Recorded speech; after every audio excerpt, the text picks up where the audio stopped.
Shirin tafiya aljanna ‘yan uwa ya fi hawan daba wajen ƙawa da kai an shirya su sai hawa, ba tsoho ciki babu tsohowa sun zam samari masu kyan ƙawa. Liwa alhamdi a baiwa shugaba tutar da baicin shi ba wanda za a ba irin ta darajar kowa tashi a gaba, Sidi Muhammadu na mu shugaba zo da buraka wadda zai hawa.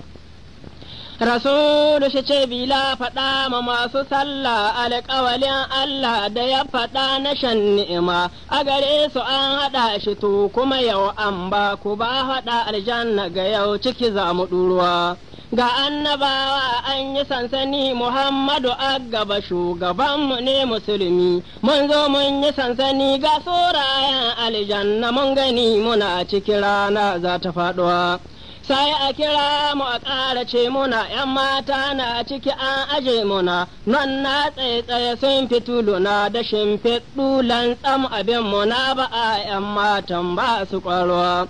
Kusan aljanna akwai wurin zama abinci kowane gashi an gama ga madara da giya, akwai zuma da sarsabilu abincoci na ni'ima da yara ƙanana wurin akwai ruwa.